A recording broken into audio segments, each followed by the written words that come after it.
속에 있는 것들아 다 그의 거룩한 이름을 송축하라. 내 영혼아 여호와를 송축하며 그의 모든 은택을 잊지 말지어다. 그가 내 모든 죄악을 사하시며 내 모든 병을 고치시며 내 생명을 파멸해서 속량하시고 인자와 긍휼로 간을 씌우시며 좋은 것으로 내 소원을 만족하게 하사 내 청춘을 독수리같이 새롭게 하시는도다. 여호와는 긍휼이 많으시고 은혜로우시며 노하기를 더디하시고 인자하심이 풍부하시도다. 자주 경책하지 아니하시며 노를 영원히 품지 아니하시리로다. 우리의 죄를 따라 우리를 처벌하지는 아니하시며 우리의 죄악을 따라 우리에게 그대로 갚지는 아니하셨으니 이는 하늘이 땅에서 높음같이 그를 경외하는 자에게 그의 인자하심이 크심이로다. 동이 서에서 먼 것 같이 우리의 죄가를 우리에게서 멀리 옮기셨으며 아버지가 자식을 긍휼히 여긴 같이 여호와께서는 자기를 경외하는 자를 긍휼히 여기시나니 이는 그가 우리의 죄를 아시며 우리가 단지 먼지뿐임을 기억하심이로다. 아멘. 다시 일어서시서 찬양하라 내 영혼아 찬양하겠습니다.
사도신경으로 우리의 신앙을 하나님께 고백하도록 하겠습니다.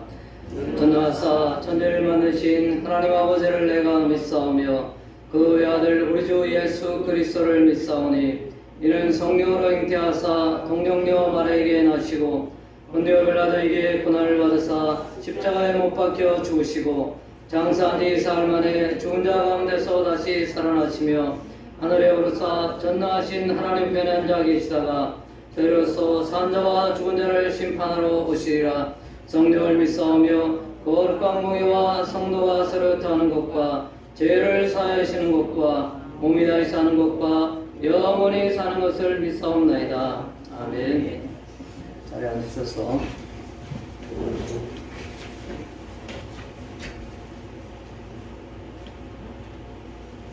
찬송가 515장 찬양하겠습니다.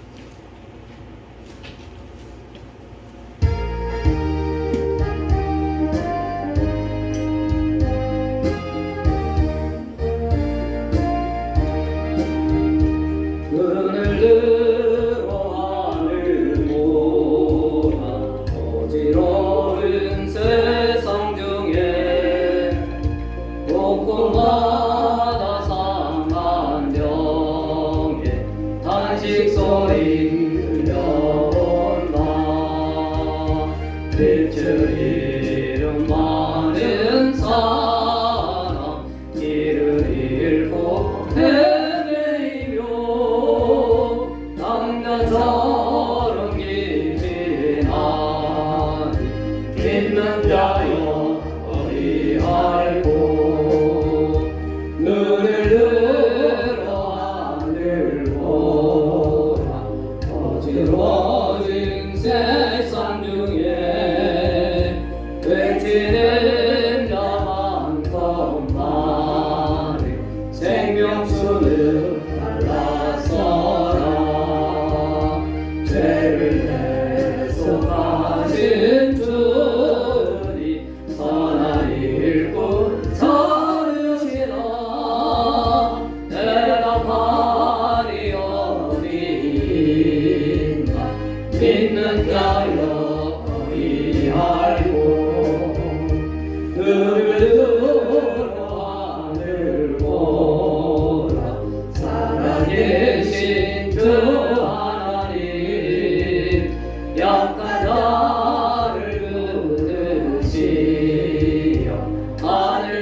예수는 홀로 예수 처음이요 나중이라 주님 너를 부르신다 믿는 자여 어디 알고 눈을 들어 하늘 보라 다시 사신 그리스도 남백성을 사랑하사 오래 참고 기다리네 인내하신 우리의 구주 그의 심판하시는 날 복 가까이 많은데 믿는 자여 어디 알고. 아멘. 하나님의 말씀을 보겠습니다. 하나님의 말씀은 신약성경 로마서 1장 14절에서 17절까지입니다. 신약성경 239페이지 로마서 1장 14절에서 17절까지입니다.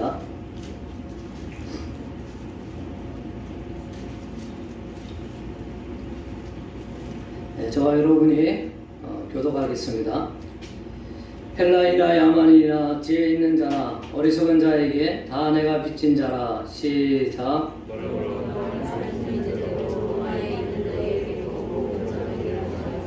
내가 복음을 부끄러워하지 아니하노니 이 복음은 모든 믿는 자에게 구원을 주시는 하나님의 능력이 됨이라.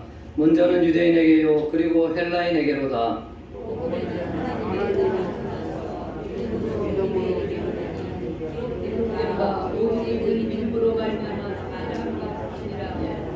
오늘은 로마서 1장 14절에서 17절까지의 말씀을 통해서 증인이라는 제목으로 저와 성도 여러분이 은혜 받는 시간이 되기를 기대합니다. 뵙고라고 한번 인사하겠습니다. 사랑하고 축복합니다. 이렇게 인사합니다. 한 번 더 인사할 때는 성도님 때문에 살맛이 납니다. 이렇게 인사합니다. 시작. 성도님 때문에 살맛이 납니다. 사랑하고 축복합니다. 오늘 제목을 전도로 잡으려고 하다가 전도하면 이렇게 딱 떠오르는 것들이 많이 있죠. 그래서 그런 것들보다 더 중요한 것을 말씀에서 성경에서 이야기하고 있다, 성경에서 말씀하고 있다고 생각해서 일부러 제목을 증인이라고 잡았습니다. 증인의 의미를 우리가 바로 깨닫게 되면 전도가 어떤 의미이고 어떻게 전도를 해야 되겠고 전도에 대한 시각을 어떻게 가져야 되겠는가를 정리하는 데 많이 도움이 될 것입니다. 우리가 보통 이제 전도라고 하면 어떻게 생각하죠? 사람을 데려다가 교회에 이렇게 채우는 것을 전도라고 하는데 성경에서는 전도를 그렇게 설명하고 있지는 않습니다. 많은 교회, 우리 교회는 우리가 전에 조금은 했지만 거의 우리 교회에서는 한 기억이 많이 없는데 전도대 축제라 해가지고 보통 이제 큰 교회들은 11월 달 추수감사절을 대체로 기점으로 해가지고 전도 대축제를 합니다. 그래서 많이 데리고 오면 어떻게 하죠? 상주죠. 제일 많이 데리고 온 사람. 옛날에 그 수영로 교회는 이제 작은 그 소형 차까지 줬습니다. 제일 많이 이렇게 하는 사람. 과연 그것이 하나님의 보시기에 바른 것이고 우리가 옳은 것인가? 물론 이제 전도를 격려하고 또 그런 계기를 통해서 교회에 나와서 하나님을 또 알게 되는 사람도 물론 있죠. 극소수이긴 하지만 그런 것을 성경에서 이야기하고 있는가 우리가 말씀을 통해서 오늘 살펴보고자 하는 것입니다. 과연 성경이 말하는 전도는 무엇인가? 성경은 증인된 삶을 살아가기를 원하는 것입니다. 우리는 누구의 증인이죠? 예수 그리스도의 증인인 줄로 믿습니다. 우리가 예수 그리스도의 증인이기 때문에 예수 그리스도를 증거하는 삶이 증인의 삶이고 전도가 되는 것이죠. 저는 이제 자주 설교를 하는 목사는 아니기 때문에 제 스타일대로 오늘은 저는 이제 강의식이나 성경 공부식이 될 때가 많은데 오늘 설교지만 성경 공부식으로 그렇게 한번 진행을 해보도록 하겠습니다. 우리가 성경의 단어를 바르게 깨달으면 유익이 될 때가 많습니다. 성경의 단어들이 왜곡될 때가 많이 있습니다. 특별히 축복. 우리가 이제 모든 게 다 복인 것으로 이렇게 생각을 하죠. 그렇지만 성경에서 말하는 복은 뭐죠? 역시 예수 그리스도의 십자가의 은혜만이 우리에게 복인 줄로 믿습니다. 그래서 오늘 본문과 관련되어 있는, 특별히 증인이라는 제목과 관련되어 있는 내용들에 나오는 단어가 복음, 빚진 자, 믿음, 의, 이런 단어들이 나옵니다. 그 단어들에 대해서 오늘 성경 공부하는 시간이다 생각하시고 잘 정리하는 시간이 됐으면 좋겠습니다. 거기에 이제 제목이 증인이니까 증인에 대한 내용도 하고, 그래서 총 5가지 단어에 대한 뜻을 공부하는 설교 시간이 되겠습니다. 복음, 빚진 자, 믿음, 증인, 의, 이것에 대해서 한번 공부해 보겠습니다. 먼저 복음은 그야말로 복된 소식을 복음이라는 거죠. 영어로 하면 이제 굿뉴스, 또 가스펠이라고도 하는데요. 하나님에 관한 기쁜 소식, 이것이 이제 복음인데요. 사도행전 2장 36절에 사도들이 처음으로 이제 그 성령 충만, 오순절 성령 강림이 임하고 나서 밖에 나가서 이렇게 전도하게 될 때 외치던 내용이 있습니다. 그 핵심 내용은 무엇이냐면 사도행전 2장 36절에 그런즉 이스라엘 온 집은 확실히 알지니 너희가 십자가에 못 박은 이 예수를 하나님이 주와 그리스도가 되게 하셨느니라. 이것이 복음이었어요. 우리는 복음하면 내 제 자식이 좋은 대학에 들어가야 되고, 좋은 직장에 취직해야 되고, 건강해야 되고, 승진을 해야 되고, 그런 것이 또 오래 살아야 되고, 이런 것이 이제 우리는 복음으로 우리에게 들려오죠. 그것이 나쁜 것이 아닙니다. 이 세상을 살아가면서 하나님이 우리에게 소소하게 해준 기쁨의 일상이긴 하죠. 그렇지만 과연 그것이 성경이 말하는 복음인가? 성경이 말하는 복음은 딱 하나밖에 없습니다. 그것이 사도행전 2장 36절인 것이죠. 너희가 십자가에 못 박은 이 예수를 하나님이 주와 그리스도가 되게 하셨다. 이것이 복음인 것입니다. 그러면 우리가 증인된 삶을 살게 될 때 무엇을 증거해야 되겠습니까? 우리 교회 오면 교회가 크고 목사님이 잘생겼고 또 뭐 가족 같고, 큰 교회는 무슨 동아리 같은 게 많습니다. 여러분 큰 교회 가면 산악 동아리, 낚시 동아리 이런 거 있는 줄 아십니까? 그런 게 있어요. 큰 교회 실제로. 그 안에 또 축구 동아리도 있고요. 그런 것을 선전합니다. 그것은 복음을 왜곡되게 하는 것입니다. 그것이 이단이 하는 거예요. 우리가 믿는 그리스도교, 이 기독교는 오직 예수 그리스도의 십자가의 은혜만을 증거해야 되는 줄로 믿습니다. 이 내용을 우리가 공부를 해보겠습니다. 부활하신 예수 그리스도를 소개하는 제자들의 첫 번째 외침이 십자가에 우리가 못 박은 이 예수가 바로 우리의 주인이요 그리스도가 되십니다는 내용이었습니다. 주라는 건 뭐죠? 우리는 우리 인생에 내가 책임지고 살아갑니다. 우리가 우리 인생에 결정을 하고 나아갑니다. 그렇지만 예수 그리스도를 주로 섬긴다는 것은 이제부터 내가 주인이 하고 예수가 나의 주인이 되는 것이죠. 그래서 하나님이 내 인생에 개입을 하셔서 하나님이 무엇을 원하시는가 늘 물어봐야 돼요. 옛날에 여러분도 이제 아마 한 번쯤 읽어보셨을 건데 예수님이라면 어떻게 하실까? 이 책이 한때 베스트셀러였습니다.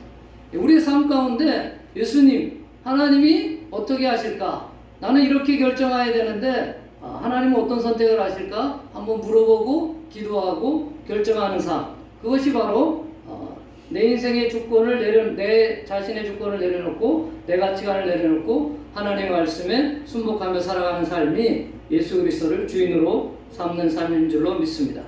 두 번째, 예수님을 그리스도로 알아야 된다는 것이에요. 그리스도는 제가 여러 번 설교했지만 한 번 더 복습하겠습니다. 오늘은 성경 공부하는 시간처럼 해보겠습니다.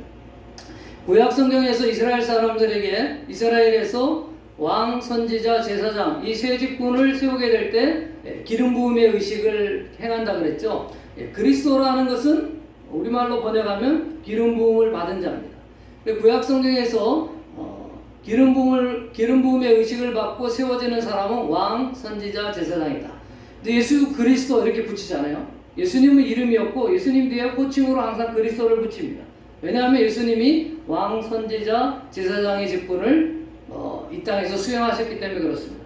성경에 보면 예수님을 만왕의 왕, 만주의 주라고 소개합니다. 예수님은 왕이셨던 것이죠. 그 다음에 예수님은 선지자로도 소개하고 있습니다. 요한복음에 보면 내가 자의로 말하지 않고 오직 듣는 것을 말한다 이렇게 이야기합니다. 예수님은 예수님에 대해서 이야기한 게 아니고 하나님이 예수님에게 말씀하신 것만 증거하는 삶을 살았어요. 하나님 말씀을 대언하는 삶을 선지자라고 합니다. 그래서 예수님이 선지자의 직분을 감당했던 것이죠. 세 번째는 예수님이 제사장의 직분을 감당하는 것입니다. 히브리서 6장 20절에 보면 그리로 앞서가신 예수께서 멜기세덱의 반차를 따라 영원히 대제사장이 되어 우리를 위하여 들어가셨느니라. 영원히 대제사장이 되어서 예수님이 들어가셨다, 이런 표현을 쓰죠. 예수님을 대제사장으로 설명하고 있습니다. 그리고 히브리서 10장 12절에는 오직 그리스도는 죄를 위하여 한 영원한 제사를 드리시고 하나님 우편에 앉으사, 이렇게 되어 있습니다. 제사를 드렸는데 구약 성경의 제사장들은 매년 제사를 드려야 됐습니다. 속죄제물을 매년 반복해서 드려야 됐는데 예수님은 단 한 번밖에 제사를 안 드렸죠. 근데 히브리서 10장 12절에 뭐라고 설명하냐면 한 영원한 제사, 한 번 제사를 드렸는데 그 효과가 영원하다. 그래서 이제 우리 신학에서는 영단번 제사를 드렸다, 이런 표현을 씁니다. 그래서 영단번, 영원히 효력이 지속되는 제사인데 단번에 드렸다, 이렇게 해서 영단번 제사라고 이야기하는 것이죠. 그래서 예수 그리스도는 왕, 선지자, 제사장의 직분을 감당했다고 성경에서 설명하고 있는 것입니다. 그래서 우리가 예수 그리스도라고 말씀하는 것이죠. 이 예수 십자가에 달려 죽으신 이 예수님이 우리의 주인이요 그리스도가 된다는 것을, 그 내용이 바로 복음의 내용인 줄로 믿습니다. 이러한 예수 그리스도를 우리가 알게 되면 구원을 받고 영생을 얻게 되는 것이죠. 그래서 이것이 복음, 복된 소식, 기쁜 소식이 되는 줄로 믿습니다. 요한복음 6장 29절에 예수께서 대답하여 이르시되 하나님께서 보내신 이를 믿는 것이 하나님의 일이니라. 근데 이 복음을 누가 하냐 하면 우리가 하는 줄 알죠. 물론 우리도 합니다. 그런데 사실 하나님이 하시는 거예요. 예수께서 대답하여 이르시되 하나님께서 보내신 이를 믿는 것이 하나님의 일이니라. 우리가 믿는 것이 우리의 노력으로 된 것이 아니고 하나님께서 우리를 이렇게 믿게 하셨다는 것이죠. 하나님이 하시는데 우리를 통해서 하는 것입니다. 그래서 우리가 스스로 하는 것이 아니고 하나님께서 우리에게 은혜를 주셔서 믿음을 주셔서 우리가 증인된 삶을 살게 하시는 것이죠. 하나님의 일은 우리가 하나님께서 보내신 예수 그리스도를 믿는 것입니다. 이 믿는 것이 우리의 일이 아니고 하나님의 일이시기 때문에 하나님께서 열심을 내시고 하나님께서 우리가 증인된 삶, 또 우리가 예수 그리스도의 복음을 증거하는 삶으로 이끌어 가신다는 것이죠. 두 번째 단어인 빚진 자에 대해서 공부해 보겠습니다. 14절에 오늘 본문 말씀 로마서 1장 14절에 보면 헬라인이나 야마인이나 지혜 있는 자나 어리석은 자에게 다 내가 빚진 자라. 자, 우리가 복음을 노력해서 받은 사람 있습니까? 어떤 사람은 또 뭐 교회 열심히 다니다가 또 받고 그래서 노력해서 받은 것 같지만 사실은 하나님의 은혜로 우리가 구원을 받은 것입니다. 값없이 받은 것이에요. 그 루소인가요? 제가 정확하게 이름이 정확하지 않은데 정신 의학자 중에 철학자 중에 이 성경을 1000번 정도 읽은 사람이 있답니다. 이 예수에 대해서 알고 싶어서. 그런데 1000번 읽고 이 사람이 예수님을 믿지는 못했어요. 그것도 기적이죠. 1000번을 읽었는데 하나님에 대해서 은혜를 깨닫지 못했으니까. 근데 우리는 한 번도 못 읽은 분도 솔직히 많죠. 제가 손을 들라고는 안 하겠습니다. 그런데도 우리는 예수 그리스도를 믿고 예수 그리스도를 주인으로 삼아가는 것이죠. 하나님의 은혜인 줄로 믿습니다. 에베소 2장 8절 9절입니다. 너희는 그 은혜에 의하여 믿음으로 말미암아 구원을 받았으니 이것은 너희에게서 난 것이 아니요 하나님의 선물이라. 행위에서 난 것이 아니니 이는 누구든지 자랑하지 못하게 합니다. 내가 예수 믿었다고 예수님을 자랑할 수는 있지만 믿는 내 자신을 자랑할 수 없는 거예요. 왜냐하면 하나님의 은혜로 믿었기 때문에 그렇습니다. 하나님이 우리에게 은혜를 주셨기 때문에 내가 예수 그리스도를 믿는다고 고백하는 것이죠. 자, 우리가 그 일을 했습니다. 어떤 이제 노동시장에서 일을 했는데 그 일한 거의 대가로 그날 이제 일당을 받죠. 또 어떤 사람이 아파가지고 일을 못하게 됐어요. 그런데도 주인이 이 사람이 불쌍해서 일당을 줬습니다. 어떤 사람이 이 주인에게 더 고맙다고 할까요?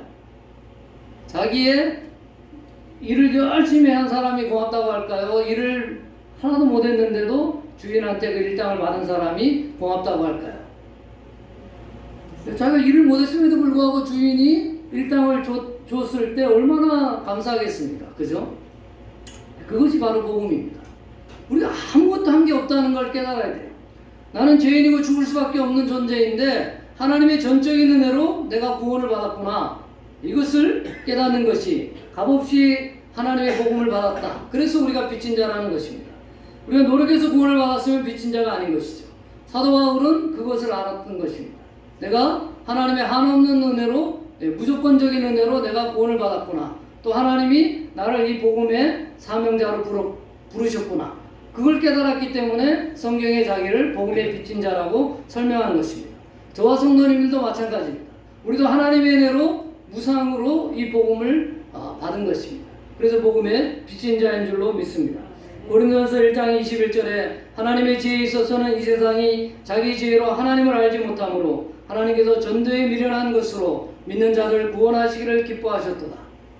하나님 은혜로 주시는데 그럼 우리는 가만히 있어도 되겠네요? 그렇지가 않고 이 복음이 전달되는 데는 전도에 미련한 것. 왜 전도에 미련한 것을 했을까요?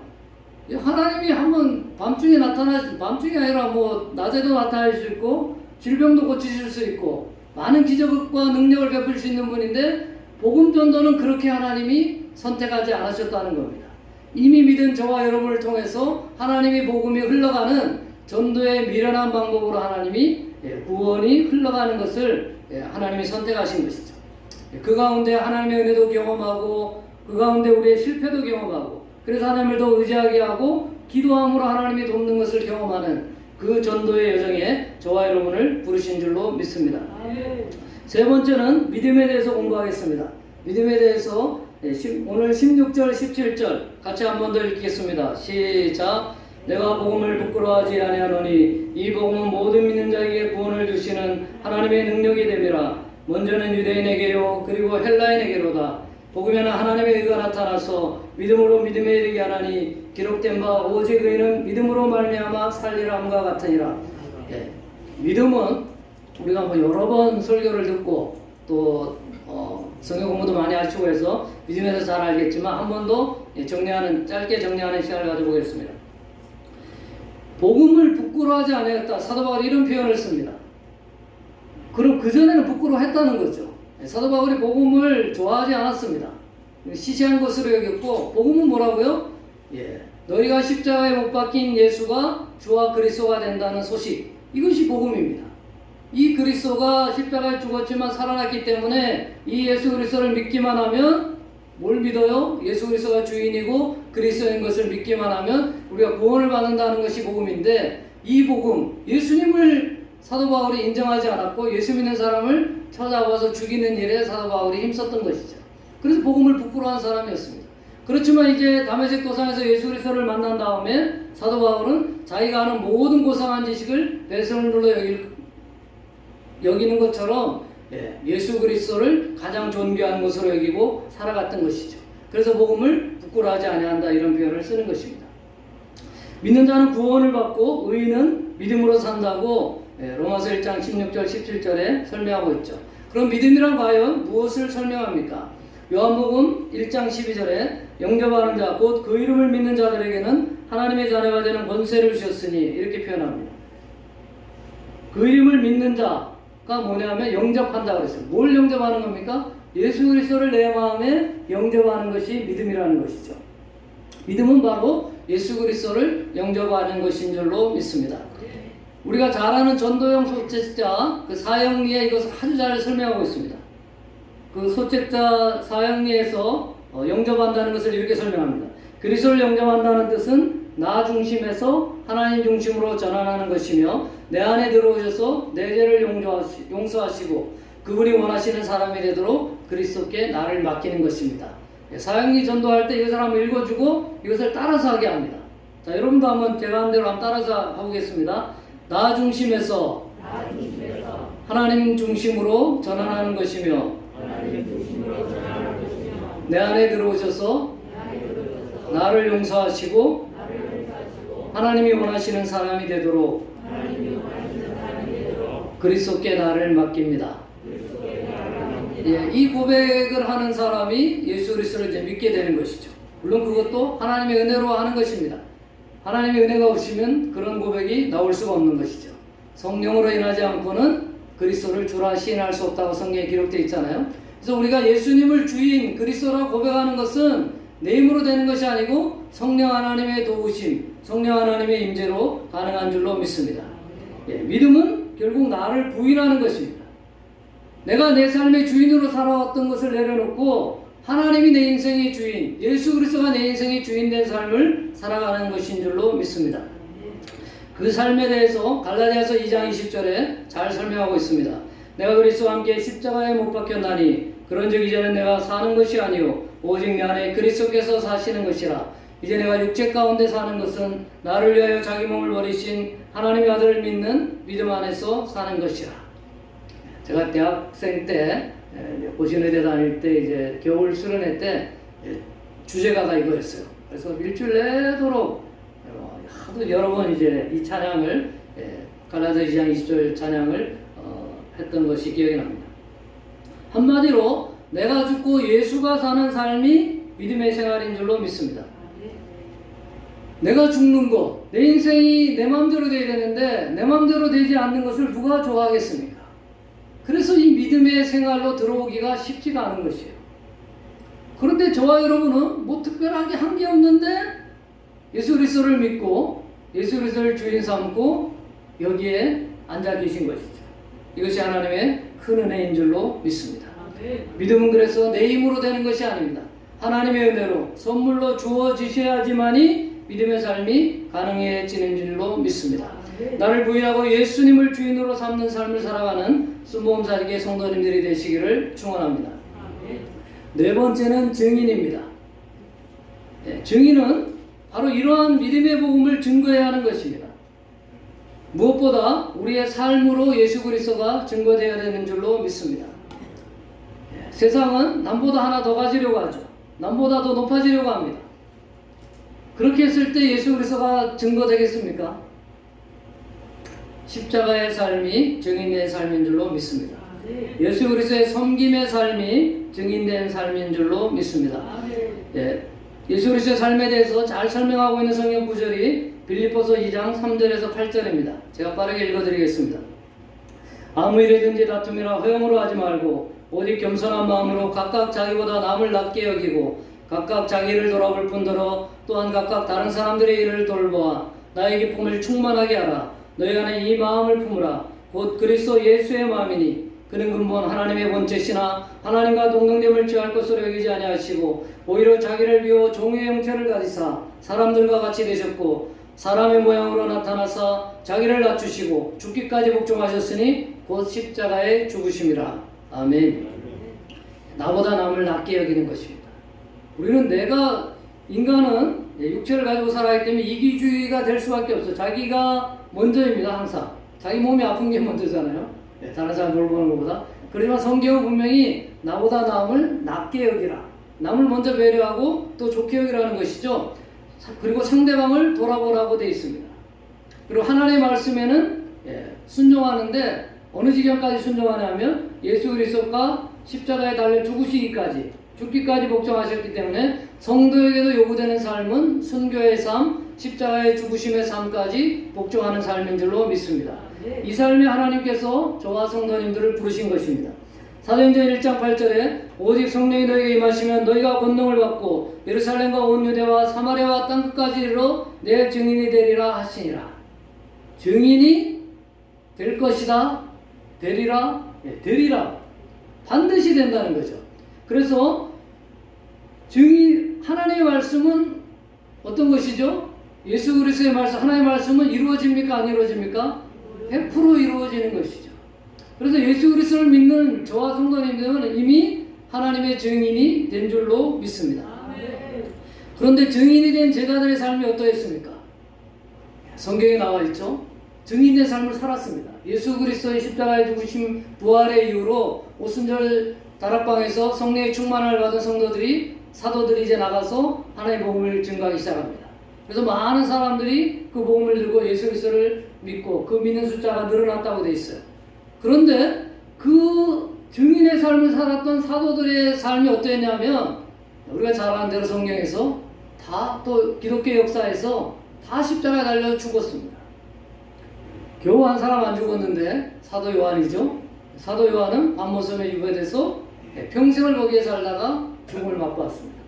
이 사도들의 제자들을 속사도라 그럽니다. 사도들한테 바로 배운 사람들. 이 사람들도 이제 많이 인정을 받죠. 근데 이 속사들도 거의 다 순교를 당했어요. 화형을 당했든지 해서 다 죽음을 당했습니다. 나중에 사도된 사도 바울도 십자가에 달려 죽지는 않았지만 당시 십자가 처형이 가장 극악무도한 죄를 범한 사람들에게 행하는 차명이었어요. 예수 믿는 것이 가장 큰 죄였던 것입니다. 근데 사도 바울은 로마인이기 때문에 차마 십자가의 처형은 받지 않고 차명, 목이 잘리는, 사도 바울 전설에 의하면 사도 바울의 목을 치니까 이게 3번 이렇게 튀었대요. 그 목이 3번 튀인 곳에 샘물이 나왔다. 그래가지고 그 기념 예배당이 있어요. 거기 제가 이제 성지순례 때 유럽 성지순례 때 가봤는데 지금은 이제 물은 나오지 않고 그 기념으로 이렇게 그 기념 교회에 들어가면 2사람의 그림이 있습니다. 베드로는 자기를 거꾸로 십자가에 달려 이제 죽었는데 거꾸로 해달라고 했어요. 내가 예수님처럼 십자가에 바로 달려 죽을 수는 없다.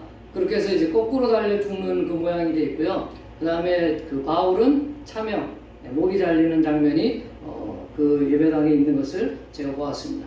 이렇게 이 복음이 우리에게 전달되기까지 수많은 증인들이 있어 왔습니다. 이 수많은 증인들이 많은 고난을 겪었던 것입니다. 그런데 지금의 기독교는 어떻습니까? 엄청 대형교회가 많고, 그죠? 엄청 휘황찬란하고 이런 기독교가 지금 존재하고 있어요. 이런 기독교는 역사상에 지금밖에 없습니다, 여러분. 이런 기독교가 옛날부터 계속 있었던 게 아니에요. 역사상에 많은 그 기독교 역사는 고난과 핍박 가운데 있었어요. 우리는 상당히 좋은 환경 가운데 예수 그리스도를 믿고 있는 것이죠. 물론 이게 감사하죠. 하나님께 감사하고 마음대로 찬양하고 기도할 수 감사한데 신앙의 본질이 어떤가를 우리가 이 한 해를 돌이켜보면서 한번 되새겨볼 필요가 있는 것입니다. 과연 대한민국의 기독교는, 전 세계 기독교는 잘 가고 있는가? 우리가 한번 돌이켜볼 만한 것이죠. 예수 그리스도의 십자가의 복음만이 진짜인 줄로 믿습니다. 내가 부인된 삶, 내가 죄인임을 고백하는 삶, 나의 어떠한 노력에도 구원받을 수 없는 자임을 고백하는 것이 우리 증인된 삶인 줄로 믿습니다. 내가 하나님 앞에 죄인임을 깨달아야 하지만 십자가의 은혜를 알 수가 있는 것입니다. 십자가의 은혜를 온전히 깨달은 자가 그리스도의 증인이 된 삶을 살아갈 수 있습니다. 세상의 사람들보다 특별하게 잘난 것이 없는 저와 성도님들이 우리 하나님이신 예수께서 무조건적인 사랑으로 무한한 은혜로 구원해 주신 것입니다. 로마서 5장 8절에 우리가 아직 죄인 되었을 때에 그리스도께서 우리를 위하여 죽으심으로 하나님께서 우리에게 대한 자기의 사랑을 확증하셨느니라고 말씀하고 있습니다. 하나님께서 예수 그리스도의 십자가의 사랑으로 우리를 구원하셨는데 그것이 언제냐면 우리가 아직 죄인 되었을 때입니다. 우리의 노력으로 구원받을 수 없다는 것을 성경은 분명히 말씀해주고 있습니다. 하나님의 무조건적인 사랑, 무한하신 사랑, 그 은혜로 인하여서 우리가 믿음으로 구원을 얻게 된 것입니다. 이런 하나님의 은혜에 감동하여 그리스도 예수의 주되심을 고백하고 증거하는 증인의 삶을 살아가는 순모자에게 성도님들이 되시기를 예수님의 이름으로 축원합니다. 마지막 5번째 단어는 의입니다. 의에 대해서 공부하겠습니다. 17절 같이 한번 더 읽겠습니다. 시작. 복음에는 하나님의 의가 나타나서 믿음으로 믿음에 이르게 하나니 기록된 바 오직 의인은 믿음으로 말미암아 살리람과 같으니라. 우리가 이제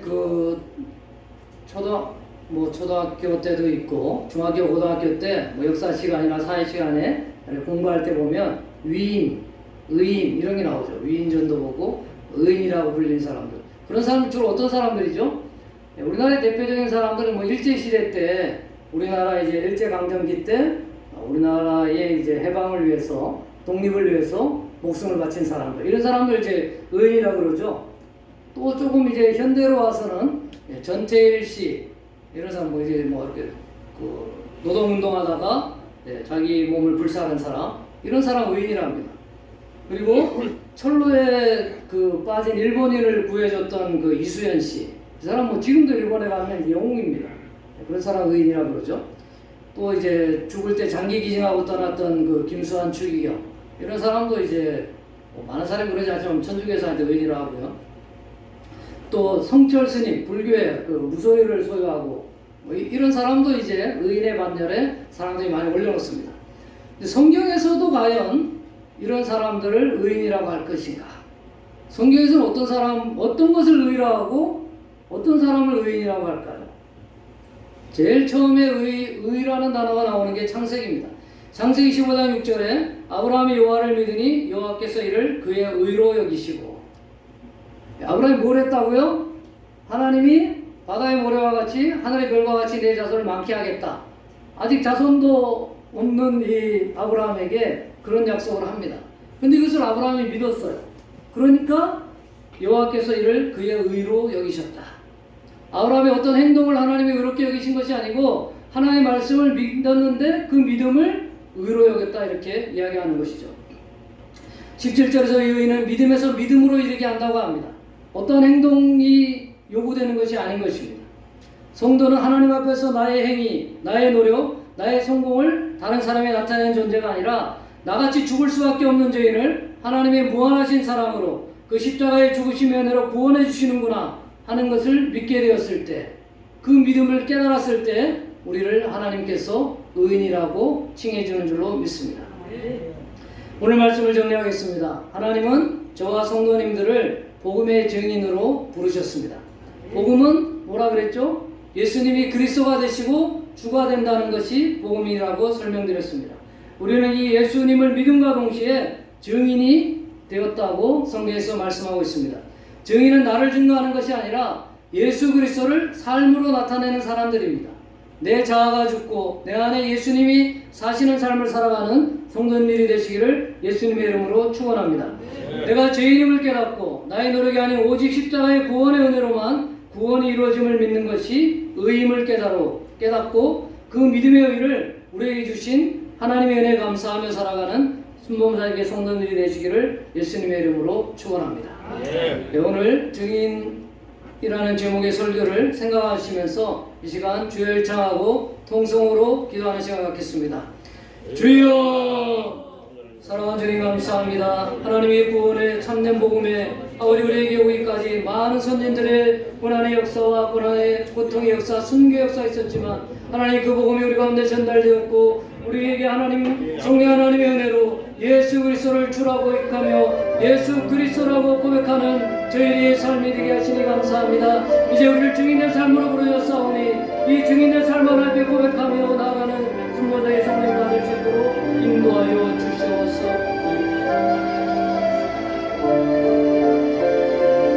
사랑하는 주님,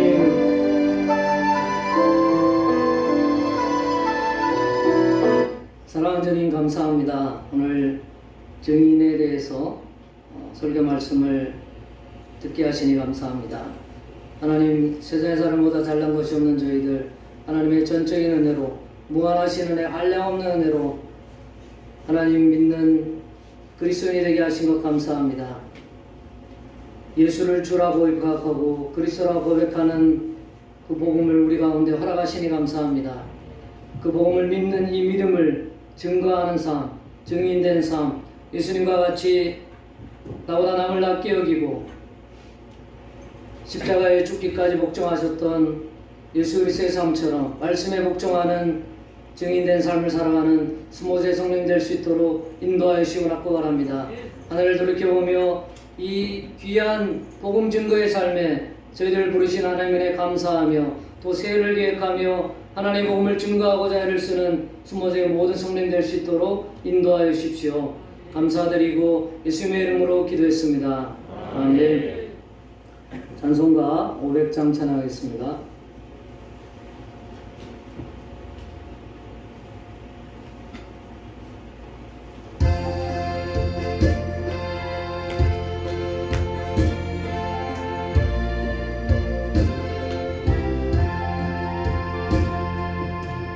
우리의 생명줄 던지어라 죽어도 형제를 구원하라.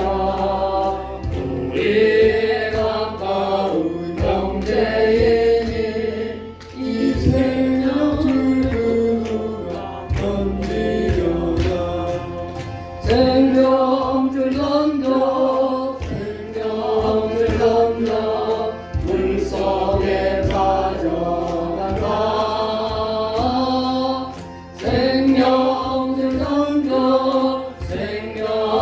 던져 지금도 던지어라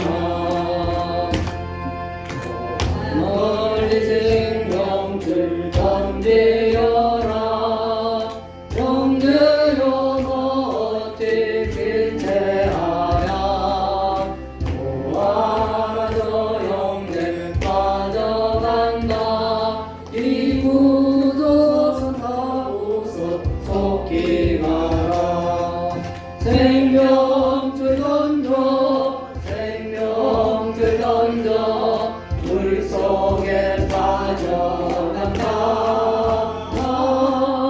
생명줄 던져 생명줄 던져 지금도 던지어라 어서 생명줄 던지어라 저 영들 지쳐서 어린다 시험과 근심에 거센 풍파 저 영들을 입수로 몰아간다 생명줄 던져 생명줄 던져 물속에 빠져간다 생명줄 던져 생명줄 던져 지금껏 던지어라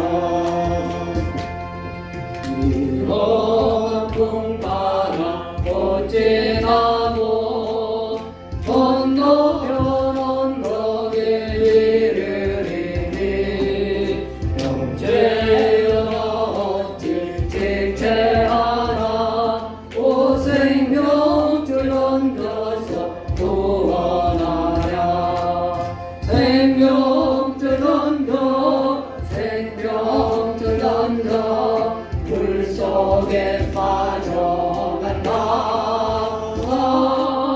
생명줄 던져 생명줄 던져 지금도 던지어라 아멘. 한국을 내서 기도하겠습니다. 사랑하는 주님 감사합니다. 하나님 은혜 감사해서 예물을 드릴 수 있도록 우리에게 예물 물질 얻을 능을 주시고 또 하나님 은혜 감사해서 예물 드리시는 마음을 허락하신 것 감사합니다. 물질이 없어서 하나님을 원망하는 믿음의 성도님들 없게 하시고 또 물질이 많아서 교만해지는 성도 없도록 늘 하나님 우리에게 겸손한 마음과 또 하나님 앞에 감사하는 마음 가지고 살아갈 수 있도록 인도해 주시기 원하고 바랍니다. 11조 드리는 성도들 계속적으로 하나님 은혜 감사해서 열심으로 헌금하는 것에 대해서 감사한 마음 가지고 살아가게 하시고 계속적인 하나님의 은혜를 경험할 수 있도록 인도해 주시기 원하고 바랍니다. 감사의 제목으로 드린 제물들 또 주일 제물로 또 선교헌금으로 벽돌헌금으로 또 성미로 여러 가지 모양으로 하나님께 드린 손길들 하나님 그렇게 할 수 있도록 은혜 주셔서 감사합니다. 계속적으로 감사가 넘치게 하시고 풍성한 이 연보가 또 선교와 전도하는 일에 하나님 나라 확장 안에 쓰여질 수 있도록 인도하여 주시기 원하고 바랍니다. 감사드리고 예수님의 이름으로 기도했습니다. 아멘. 광고 말씀드리겠습니다. 다음 주일이 성탄절이죠. 성탄절 오늘 선물 가져오셨습니까? 선물 교환 한 사람 앞에 몇 개까지? 두 개. 한 개 하셔도 되고요. 또 두 개 하실 수 있는 분 두 개 하시고 한 개를 내신 분은 선물 교환할 때 한 개를 추첨해서 가져가실 수 있고 두 개 내신 분은 두 개 추첨해서 가져가도록 그렇게 하겠습니다. 선물은 한 개당 10,000원 이상으로 하겠습니다. 집에 한 번도 안 써서 깨끗한 거 그걸 하셔도 됩니다. 이게 다른 성도들한테 필요하겠다 싶으면 그걸 하셔도 되고 안 사셔도 되고 뭐 그런 물건이 없는 분은 기도하면서 우리 성도들에게 이것이 필요하겠다 싶은 것들을 사서 오늘 못 가져오시면 가급적이면 주중에 토요일까지 이렇게 해주시면 다음 주일날 가져오시면 전도사님하고 제가 준비해서 하기가 좀 너무 이렇게 바쁘고요. 그래서 가급적이면 주중에 갖다 주시면 제일 좋고 정 주중에 오기 힘드신 분은 뭐 다음 주에 가져오시면 또 그대로 하도록 하겠습니다. 그리고 다음 주일 오전 예배 마치고 선물 교환하고 그다음 식사하고 오후 예배 때는 성탄절 각 기관 발표회를 갖습니다. 잘 준비해 주시기 바랍니다. 다 같이 일어서셔서 주님여 이 손을 찬양하고 축도하고 마치겠습니다.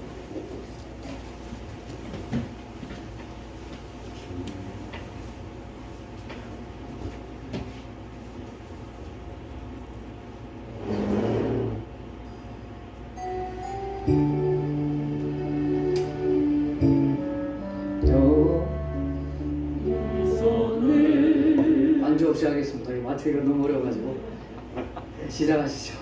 주님여 이 손을 꼭 잡고 가소서. 약하고 피곤한 이로를 폭풍을 감소 해치사 빛으로 손잡고 날 인도하소서.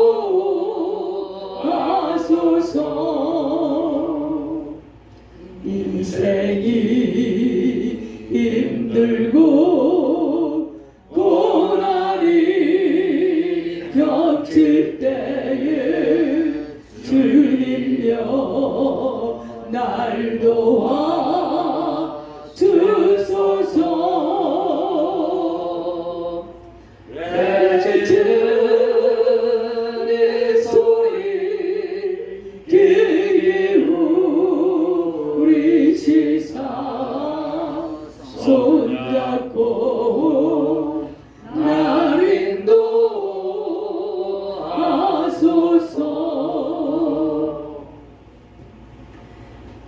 지금은 우리에게 생명 주신 하나님의 사랑과 우리를 구원하시기 위해 십자가에 달려 죽으신 예수 그리스도의 은혜와 성령 하나님의 내주하시며 교통하시는 역사가 예수 그리스도를 주인으로 삼고 그 증인된 삶을 살아가기로 내 삶을 통하여서 예수 그리스도가 증거되기를 원하는 수모자에게 모든 성도님들과 선교지의 모든 성도들에게 영원토록 함께 있을지어다. 아멘.